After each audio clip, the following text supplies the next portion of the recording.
I'm a, I'm a, I'm a lady that I used to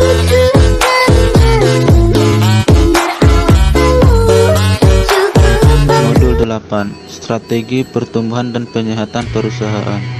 Kegiatan belajar 1. Strategi pertumbuhan. A. Pengertian dan jenis strategi pertumbuhan. Strategi pertumbuhan adalah strategi bersaing yang berusaha mengembangkan perusahaan sesuai dengan ukuran besaran yang disepakati untuk mencapai tujuan jangka panjang perusahaan. Secara ringkas, jenis strategi pertumbuhan dapat dibedakan sebagai berikut. A. Konsentrasi. B. Perluasan pasar. C. Pengembangan produk. D. Integrasi horizontal. E. Integrasi vertikal. F. Diverifikasi konsentrik. G. Diverifikasi konglomerasi. B. Konsentrasi. Konsentrasi adalah jenis strategi yang paling umum dijumpai pada berbagai perusahaan sekalipun. Masih harus diakui bahwa penjelasan detail tentang implementasi strategi ini yang dapat digunakan acuan oleh para eksekutif masih belum memuaskan. C. Perluasan pasar. Bila manajer merasa kurang leluasa dengan pilihan strategi konsentrasi, terbuka kemungkinan untuk menerapkan strategi perluasan pasar, baik dalam pengertian wilayah maupun segmen pasar yang ditujui. Biasanya strategi ini menempati pilihan kedua setelah strategi konsentrasi. D. Pengembangan produk. Bila manajer menganggap bahwa kombinasi konsentrasi dan perluasan pasar belum memadai, manajer biasanya mencoba menambah pilihan strategi pengembangan produk. Strategi ini berusaha melakukan perubahan produk secara substansial, bahkan jika perlu perusahaan bersedia mengembangkan produk baru. Sekalipun amat jarang sampai pada tahapan benar-benar menciptakan produk baru, atau dalam kurung inovasi produk.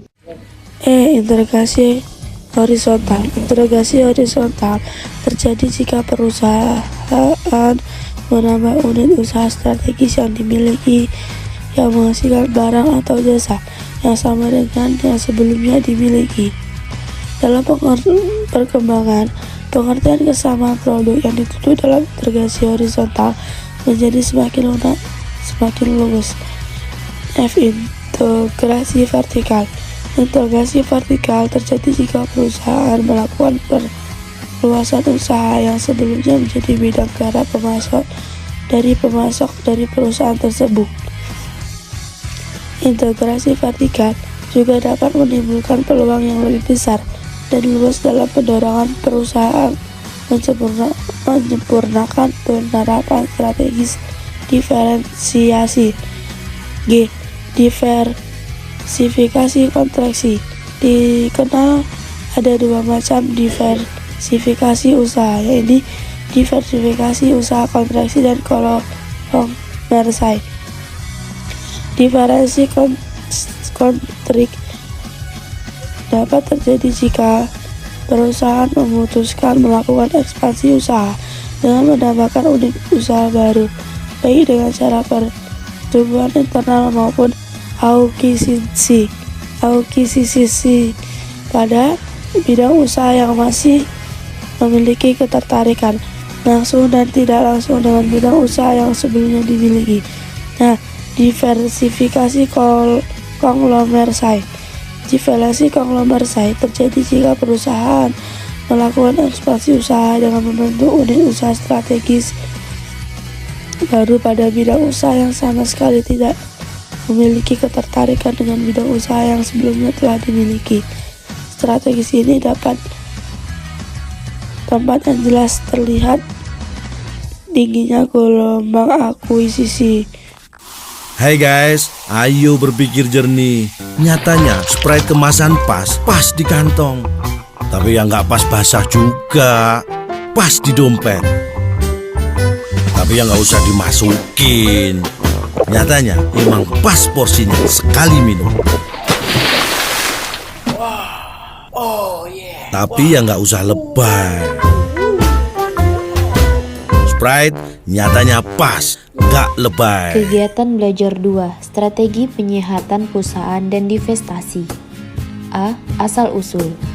Berbeda dengan strategi pertumbuhan yang begitu dikenal dan tersebar berhamburan pada hampir semua buku teks dan jurnal manajemen, dan manajemen strategik.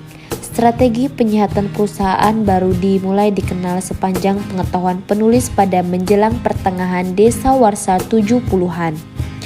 Itu pun masih dalam bentuk yang amat sederhana. Apa yang terjadi pada dasawarsa 70-an terus berlanjut.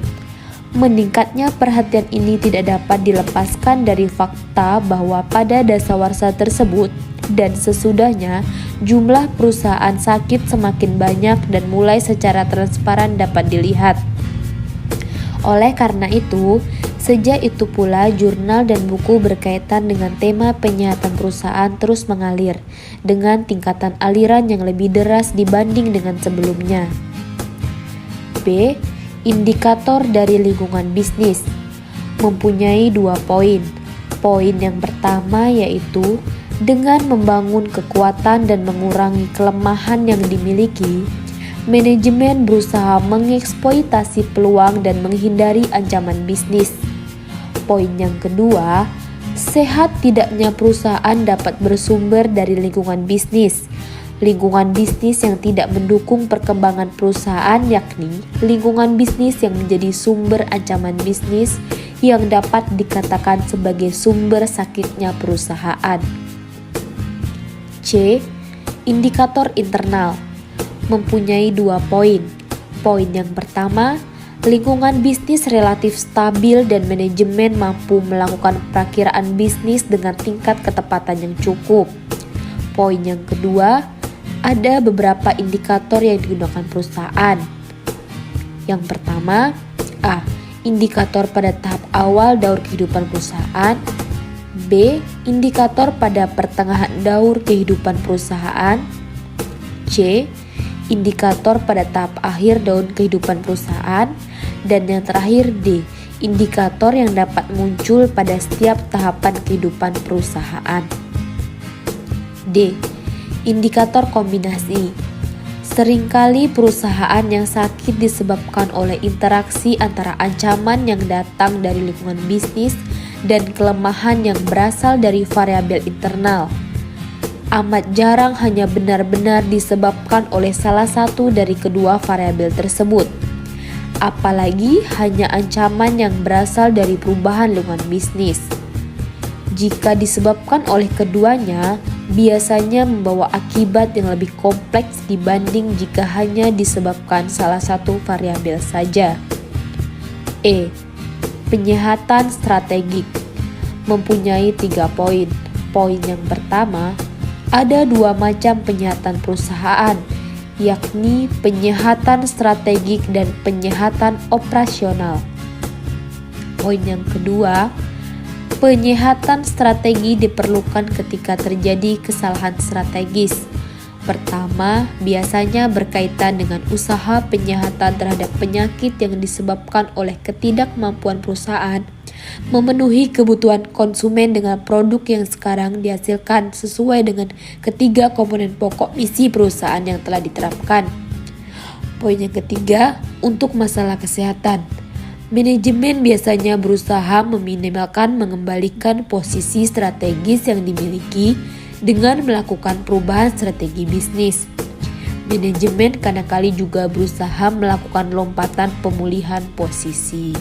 F. Proses penyihatan. Strategi penyihatan berusaha melakukan putaran arah perusahaan untuk kembali ke arah menuju pertumbuhan. Langkah ini biasanya dimulai dengan usaha mengembalikan situasi yang serba tidak teratur ke dalam keberaturan, yang dalam pelaksanaannya biasanya dilakukan dengan peningkatan segala bentuk pengendalian dan pengawasan.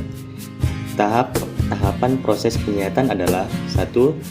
Pertama adalah mengevaluasi secara menyeluruh. Kedua adalah membuat rencana penyihatan. Ketiga adalah mengimplementasi rencana penyihatan yang telah dibuat.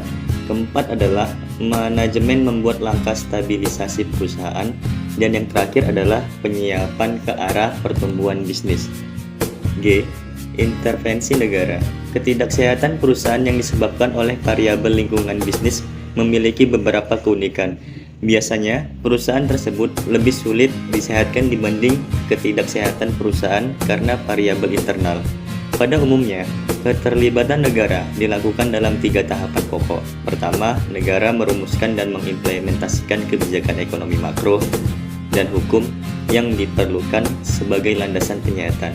Kedua, negara terlebih dahulu menyehatkan sektor keuangan, khususnya perbankan. Dan terakhir, barulah negara melakukan intervensi penyihatan terhadap sektor real. H. Strategi divestasi. Tidak berbeda dengan penerapan strategi pertumbuhan, manajemen juga dapat mengalami kegagalan dalam implementasi strategi penyihatan perusahaan.